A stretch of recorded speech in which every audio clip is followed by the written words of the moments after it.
Okay. Hello, everybody, and welcome back to another episode of Comics Della Morte, episode 124 View of the Phoenix Trees with Snake. Hello, you're right.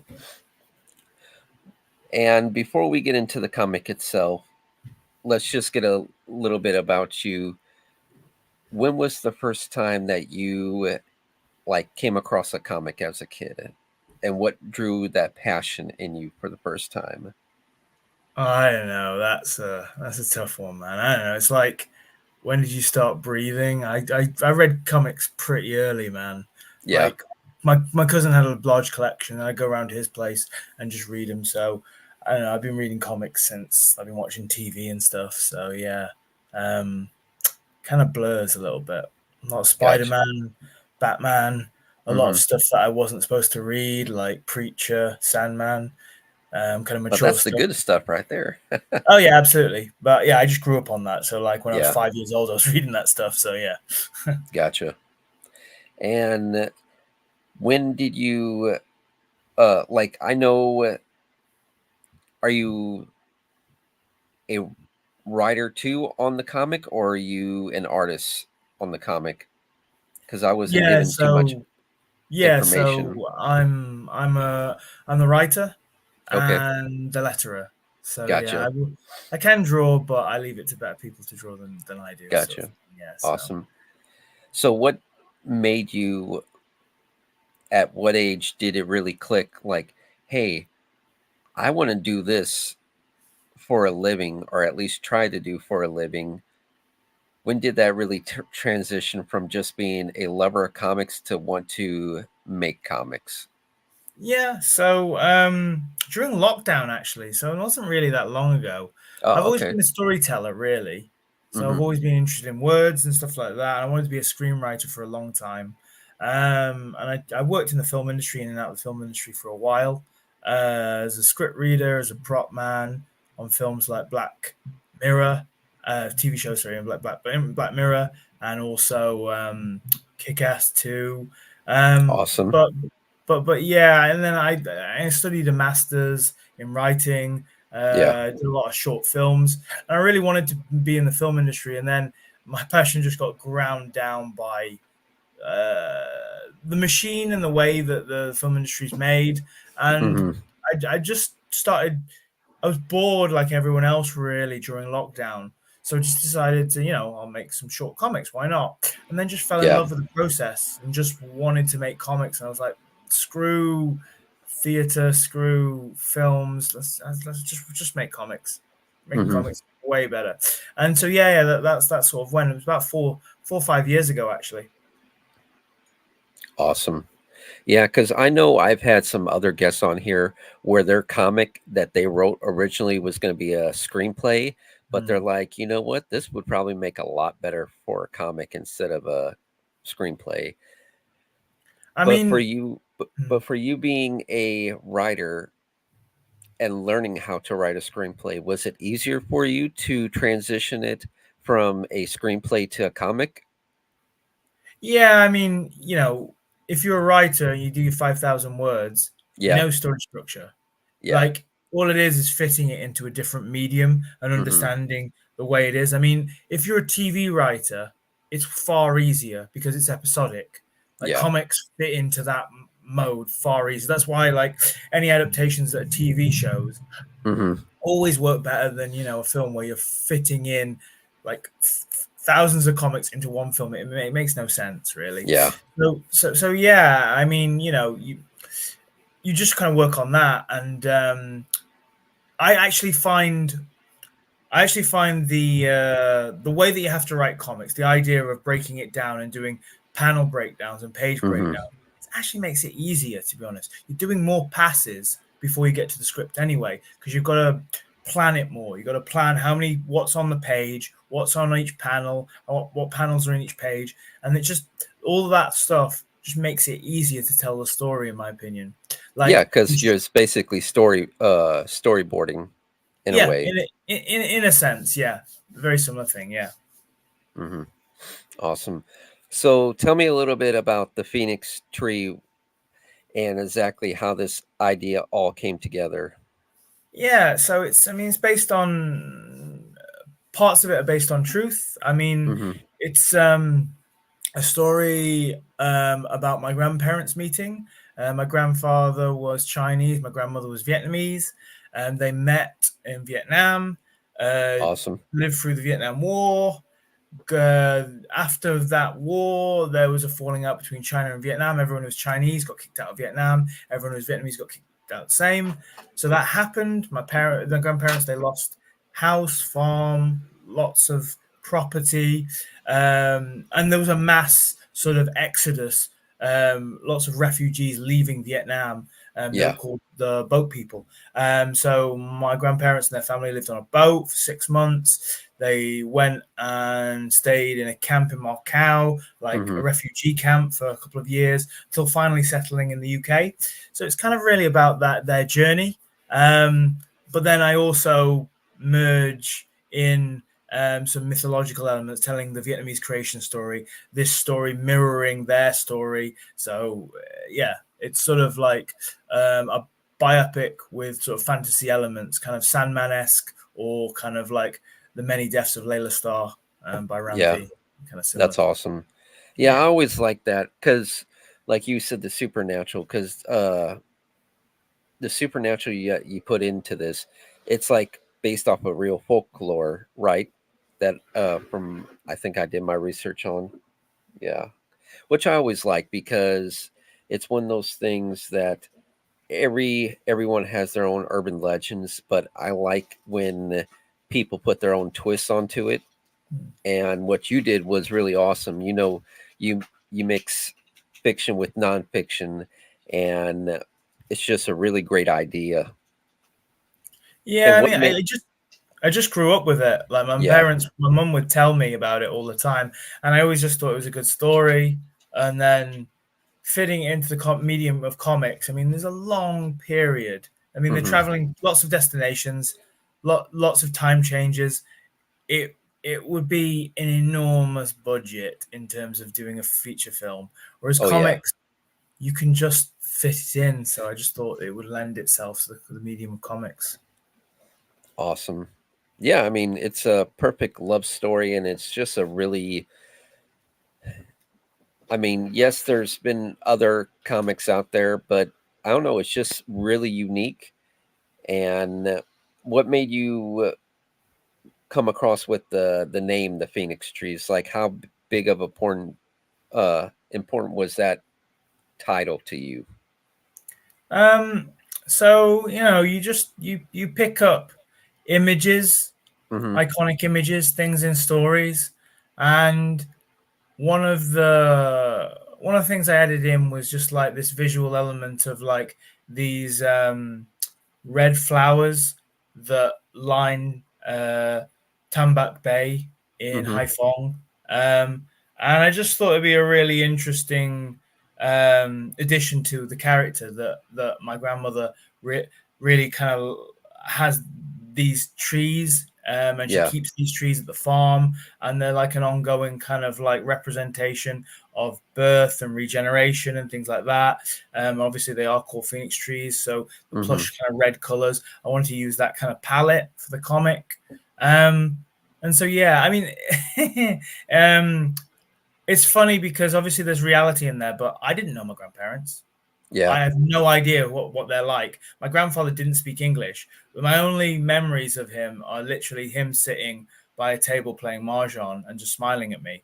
So it was even though it's based on reality, there's an absolute kind of writer's writer's stamp on it, because all the characters, they're not really who the people are based on. They're my Yeah. own takes on people because I just don't know them. I don't know my family that well. I'm going to be honest. Like my distant family, like obviously my mum and dad, I know very well, and Yeah. cousins and things. But like my mum's family is massive and enormous, and they live all over the world because they spread all over the world. I mean, Yeah. a lot moved to the UK after living in Macau, but I have family in Australia, Vietnam, China, America. So there was a bit of I had to use my own imagination to come up with these Gotcha. characters that were right To for try the to story. fill in the blank spots. Yeah. Yeah. So when you started writing this comic, it was during, lockdown and everything. Like, did it take the whole time to write this out, or when did you like start and finished? Yeah, I mean, I don't know if it was really that. These kind of projects take a long time. You do a lot of Yeah. drafts on them. I Mm-hmm. do remember. So yeah, I mean, I was working as a for the NHS at the time and Mm-hmm. helping people out between calls and like giving them advice about COVID. But there was a lot of time between calls where I wasn't doing anything. So Yeah. I was A, writing, B, reading comics, and then after that, after COVID finished, I got work as a kind of office manager. Mm-hmm. And once again, I wasn't really doing that much, so I just wrote comics between Yeah. in my job, like for 9 hours. It just gave me time to afford to be able to do the work. Mm-hmm. Um, so yeah, I mean, I don't know, and then and then I passed it on to Edge Comics, and they wanted to do it, and then we had to go. Went through a kind of editorial process with them, just cleaning up the scripts and things. Um, so yeah, I mean, it sort of spread out over maybe a few years potentially, but not consistently working on it, working on other things as well. Gotcha. And did you, with your artist, did you have photos for cross references for Yeah, him to like draw and everything? Because I mean, that would be definitely key on that.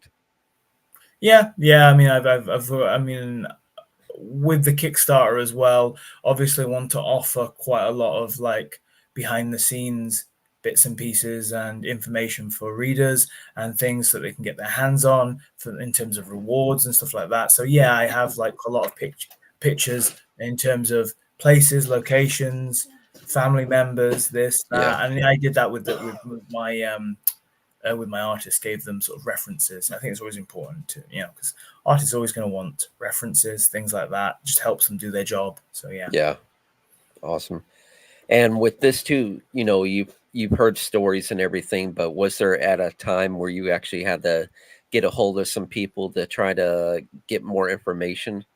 Because it's just such a rich history of a family tree and so much Yeah, like story. I mean, I interviewed my mom and my dad quite a bit. I asked them to speak to relatives and pass on information, things like that.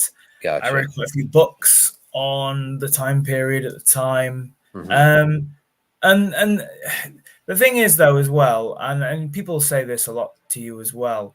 There's only you can do as much research and things as you want, but at the end of the day, you just need to write it. You just need Yeah, to write because exactly. the the research can just take over, and you can do too much research, and there just comes to a point where you need to stop and just Hmm. try and start writing it. And I mean, there are things in it. For instance, like they go to a tattoo shop at one point, and I know full well at that stage in time, and this is before the Vietnam War hit, there probably weren't any tattoo stores in Vietnam. Yeah. It's just not a cultural thing. Like tattoo stores started appearing after the Vietnam War, in terms of Saigon anyway, in terms of Hmm. the American presence.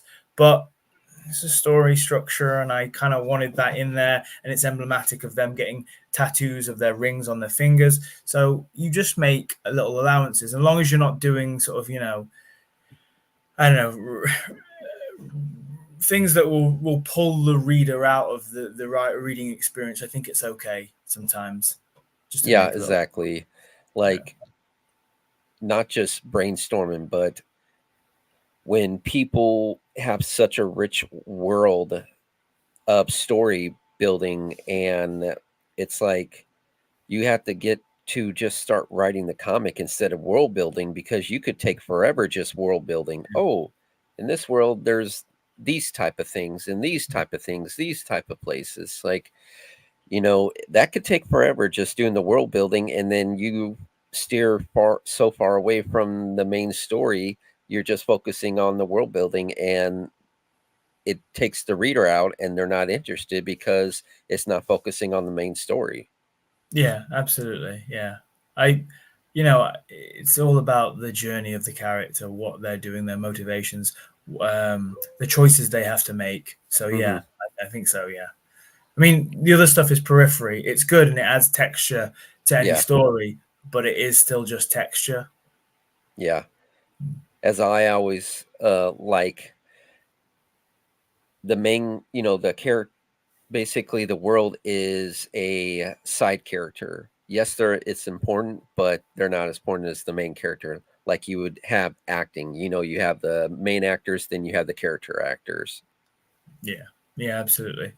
And it was quite exciting the other day because I mean, obviously, the Kickstarter kind of went live yesterday, so Hmm. it's open now. So feel free for anyone to go on it, and obviously you can find the links in the chat and things below. But also my because I'm using two different artists, so there's two different parallel stories, as I've said. So there's obviously the realistic depiction of my family and parent and grandparents sort of struggle Hmm. during that time period during the 1960s and 70s, and then moving forward on unto the present day. And then there's also this sort of mythological element of Loch Kwai, the Dragon King, and his fairy princess going on these adventures, and the creation of the Vietnamese people. And for those two different things, not only did I want the stories to be completely different, fantasy, realist and biopic, so you've got really detailed kind of drawings for that, but then you've also got the mythological element. The artwork is very cinematic, very Hmm. colorful, very over the top, so you've got those two different kind of like styles working in tandem together. And my other artist just gave me the first drawings of the fantasy stuff, so he just inked a couple of pages, about 3 pages for me. So I'm quite excited about that. It's pretty good. And I Yeah. can't wait for him to add the color to it, to give Awesome. it yeah. Now, I seen that you had it on a web comics. Is that correct? Yeah, it was just sort of like a short snippet, like first 10 pages. It was just Gotcha. like just to whenever you're making a comic, just to get interest, people, just to garnish people's interest and grab people's interest. It's always good to just do like 10 pages of a Yeah. comic to show what it would be like. Hmm. Which has got the interest of my publishers, things like that. So yeah, I do have like 10 pages on online. So if people are interested, they can have a read of those 10 pages to see if they like it or not. Awesome. Yeah, like you were saying with the worlds, the two different worlds, I really like that idea. And were both artists like trying to work together so that way they have references? Not really, because Not really. they're sort of. I mean, I work with three artists actually. Hmm. So the Oh yeah, colorist three. and the line artist. I mean, they work together all the time anyway. They're kind of like a duo, so they work together all the time. Gotcha. But the other artist, I've just given him references and references towards art that the other artist has done. Hmm. But they don't know each other. So I connected with the colorist and the line artist via Facebook. So he's doing all of the Hernan Gonzalez and Damien Lefety. They're doing sort of the more realist side of it. Yeah. So I connected with them, whereas my publisher connected me with Andrew Drillen, who's doing the Hmm. more fantasy elements. So, but it doesn't really matter. I give them references so they can kind of bounce off ideas. They both agreed that the art style works. I sort of Yeah. showed them their art, and they were like, "Yeah, that's really cool." I could definitely think that they would add something to the comic. So yeah. Hmm. Now we haven't. Now you said you did the lettering. I haven't really had a lot of people here on the show yet that does the lettering. Like go into detail about comic book lettering and how you pretty much approach that. Because do you do traditional or text, or how you go about doing that?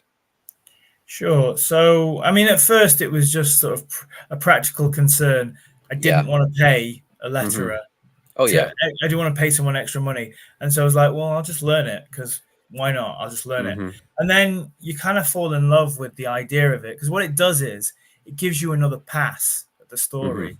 Like you write the script, then you give it to your artist, and they do their own interpretation, and then there might just the way the artist draws it, perhaps you're perhaps they draw something and you don't need the text that you've written anymore, so you can cut that. And as a Yeah. letterer, you can make that choice, you can cut it.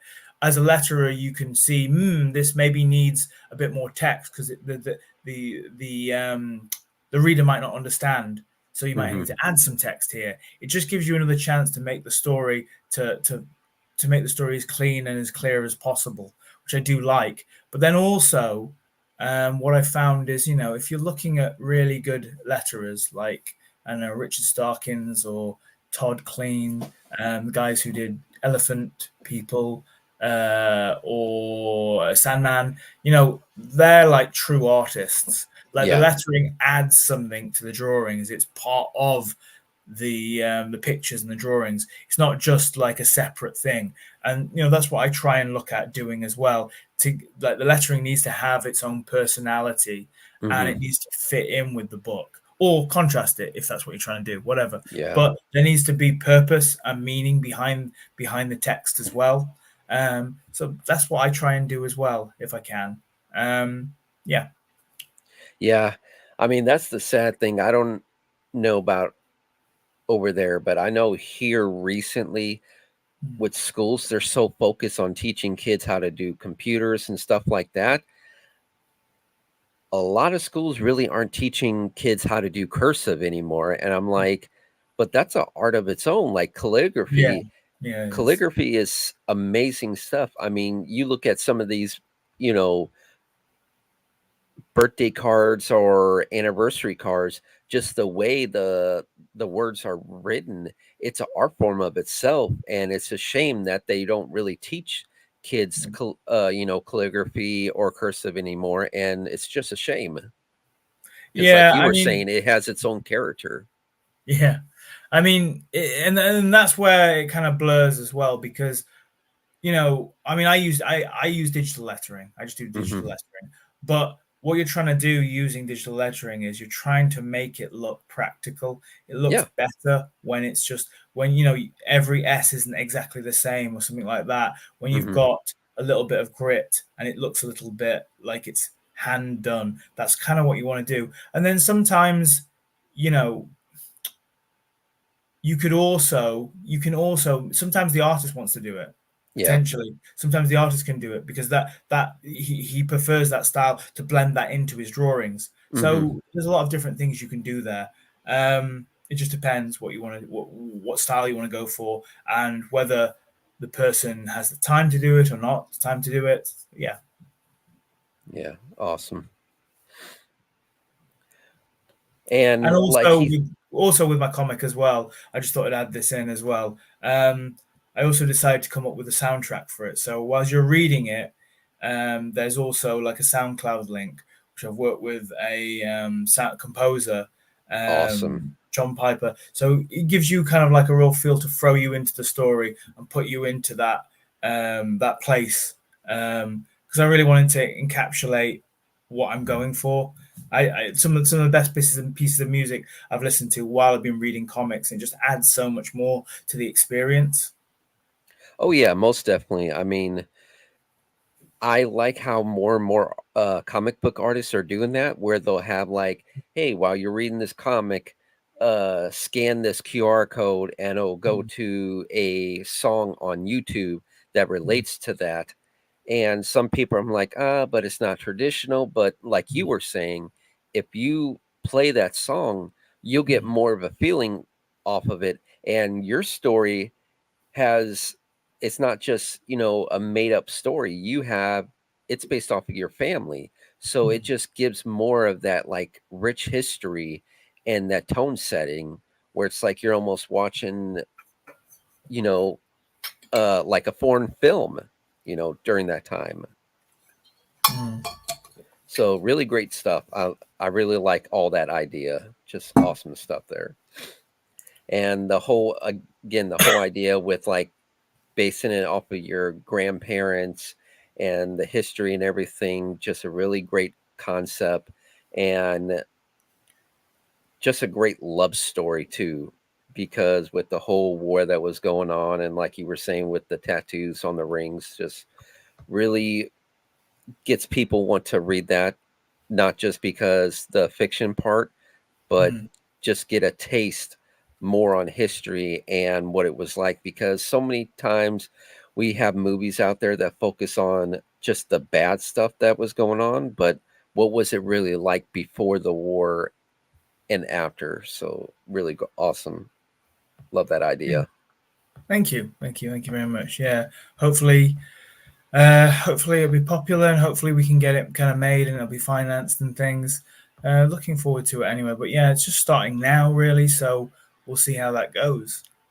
And is this just going to be a one-off, or you got like an idea for a series? It's going to be so. It's a mini series, and it's four Mm-hmm. issues. And that's the story. That's the story encapsulated in just four issues.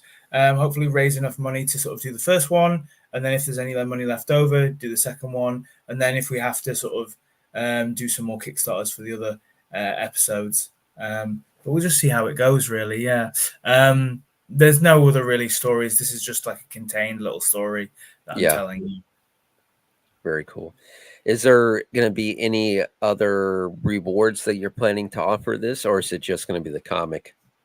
No, we've got quite a few. There's sort of, there's behind the scenes bits of information. You can get sketches, character designs, real life pictures. Mm-hmm. We've got four covers with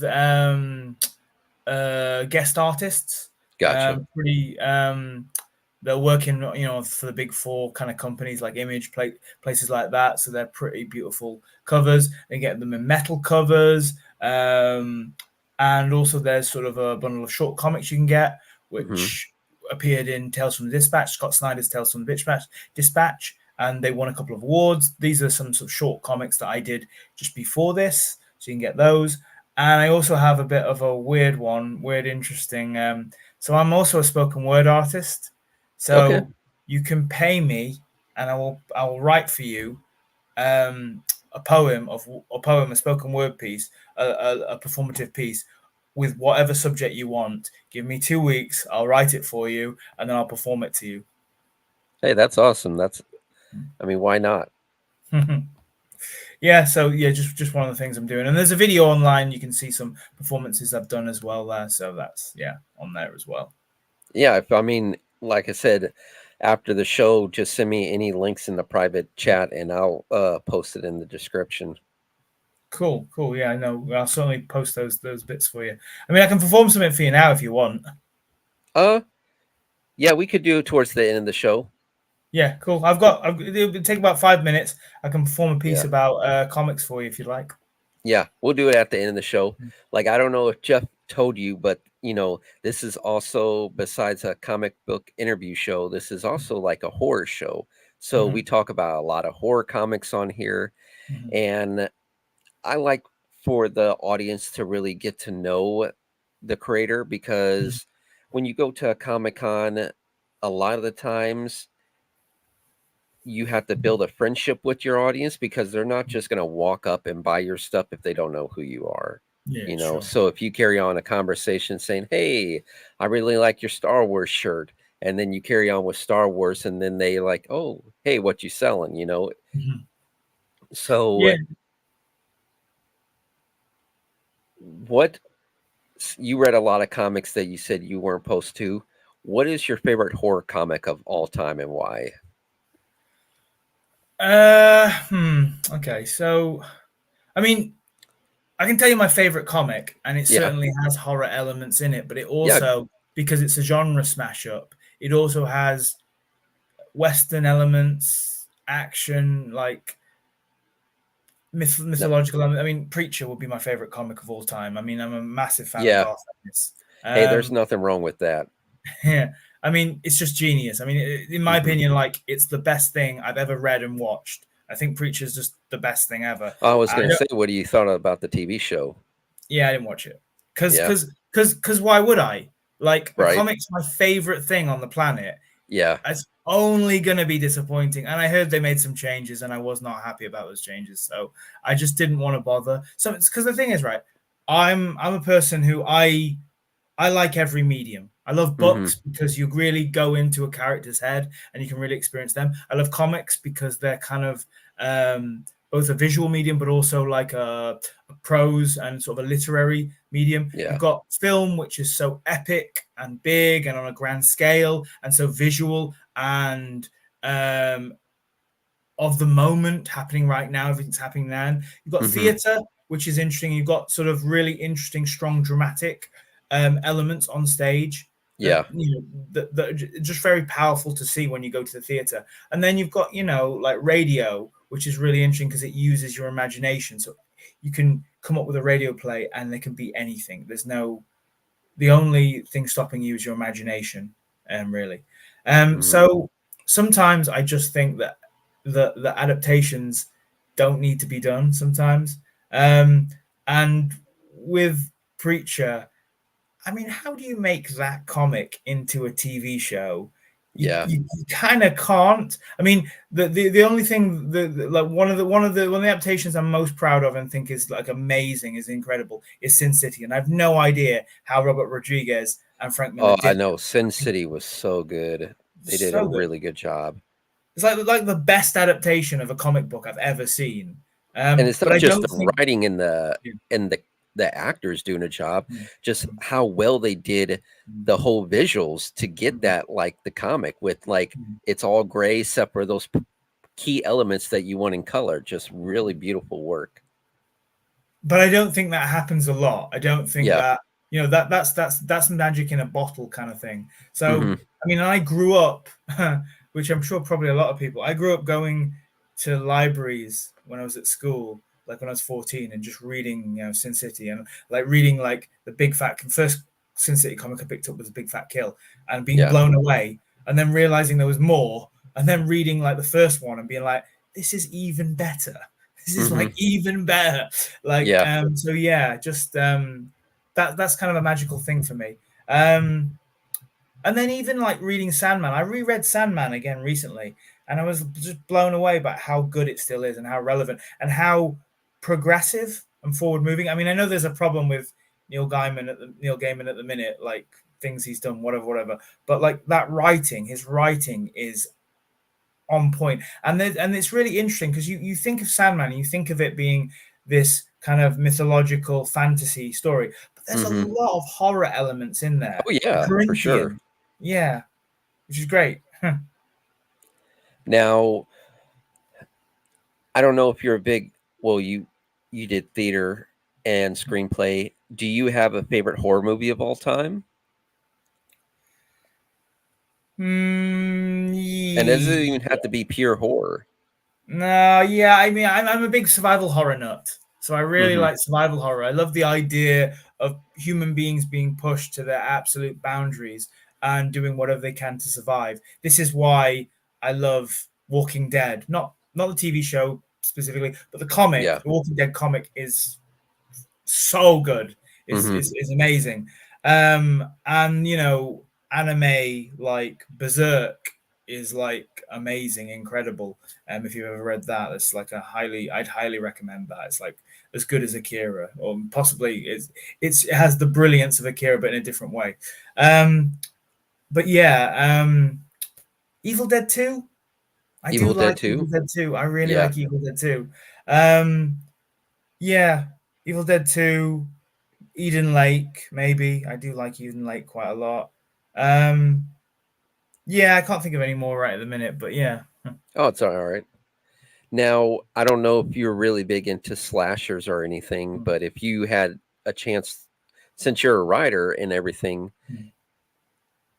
who would be like your favorite slasher, like Freddy, Jason, Michael, any of those characters, and who would you choose to write for, like a screenplay, if you had a choice? So I take it kind of back and maybe a bit further. Like I think Texas Chainsaw Massacre is really interesting and really good. I Oh really yeah. like how disgustingly gritty and nasty it is, and how Mm-hmm. it's based on. I mean, I know all slashers, like all serial killers, are kind of based on something else, or are Yeah. based on reality.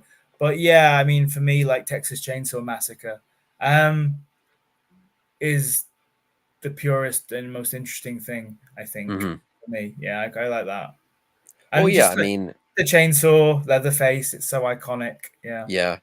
I mean, just the idea. Sure, Jason and Freddy are scary, but the idea that you're in a quiet place and then it's like a pin drop, and then all of a sudden you just hear that chainsaw rev up, you know, that's terrifying of itself because you don't even know where he's at. You just know Mhm. he's close.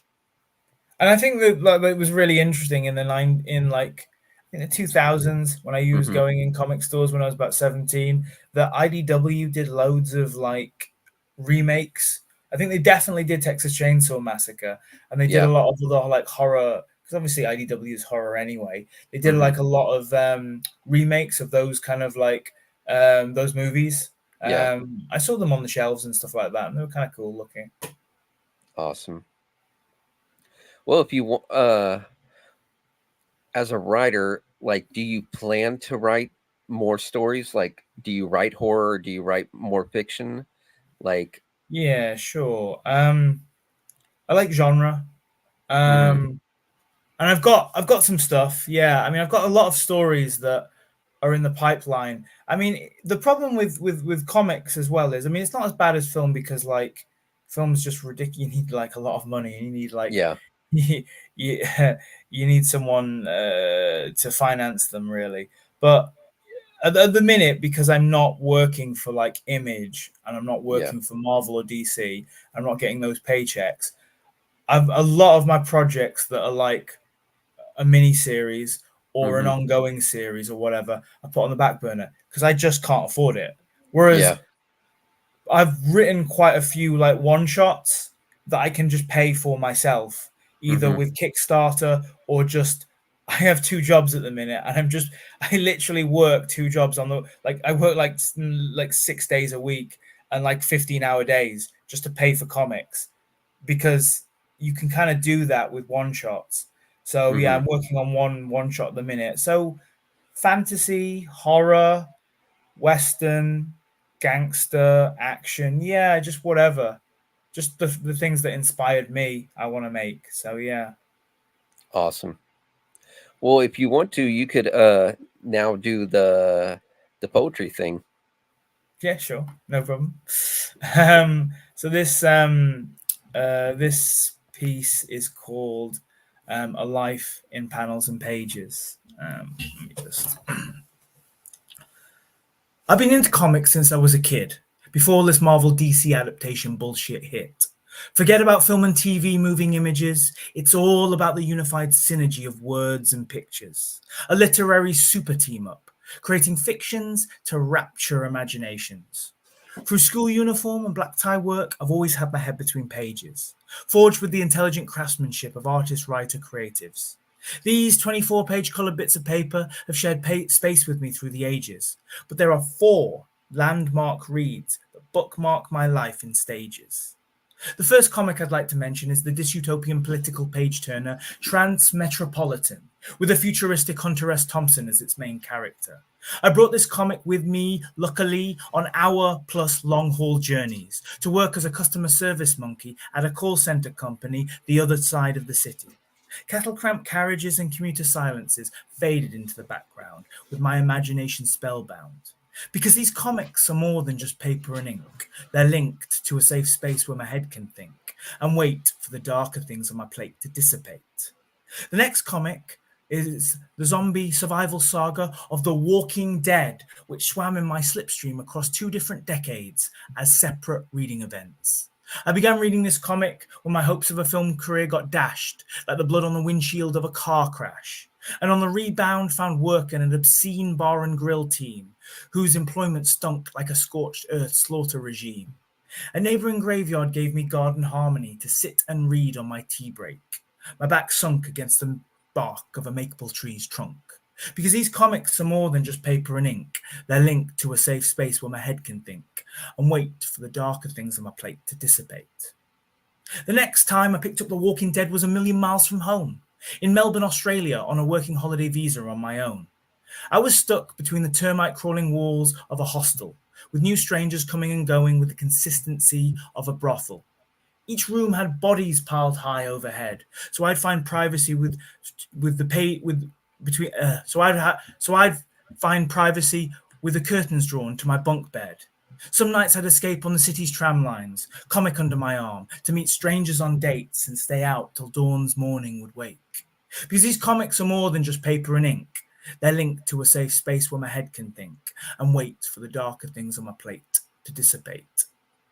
The next comic book is the anti-superhero commentary known as The Boys, which occupied a large portion of my young adult life, like background noise. I bought the first 2.99 issue comic on my first week of university when the leaves dressed in an autumn-coloured burgundy. For 7 years each month, this comic kept me company, like the clockwork visits of a mindful parent, mindful of custody.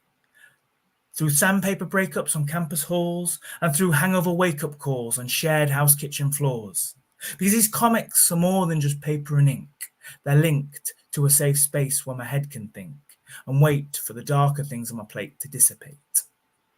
My final comic book is the fantasy western known as Preacher, whose sunburnt pages encapsulate the perfect story for any reader. I grew up reading this comic on my cousin's acrylic carpet floor after borrowing it from his extensive comic collection drawer.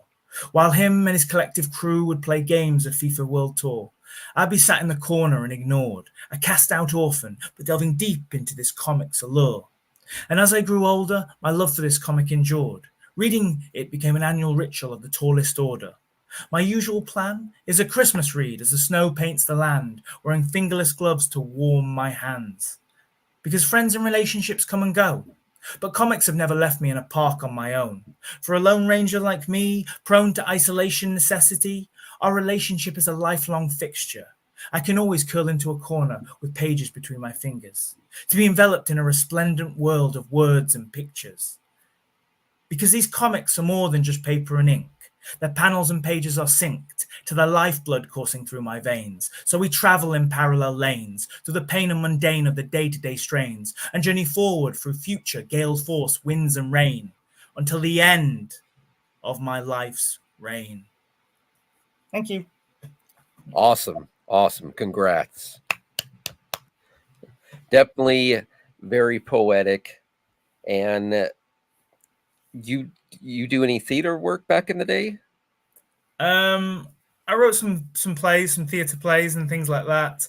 I was more really into film, but yeah, I did study a bit of theatre, so I do read quite a lot of plays. Have you ever been on stage? No. No. Yeah. No, but that was good. I really like that. That was a really nice poem. So yeah, people, whoever watches this on the afterplay, you could pay for him to write you a poem and do this and perform it for you. So yeah, go on that Kickstarter, promote this comic, and so we could get more of it. Well, thank you, Snake. I appreciate you coming on, and you're more than welcome to come back on again to promote more work, even if it's not this comic and something else. Just I guess afterwards I could give you my personal email so you could message me. Yeah, sure, cool. That'd be great. Yeah, I've got some other things coming up. I was doing a horror comic and I had a publisher, but it wasn't to my liking what they were doing with it, so I kind of moved on. So I'm looking for another publisher for that at the minute. But hopefully when that comes out, because it's a horror comic about a little girl who creates monsters from her imagination, and they just appear and they terrorize the hell out of her. But she has her best friend is also a giant monster called Giggleberry, and he protects her. So awesome! Definitely look forward to that. Well, hope you have a good day, Snake, and everybody. Hope you enjoyed the show on the replay. Y'all have a good day. Thank you. Thanks.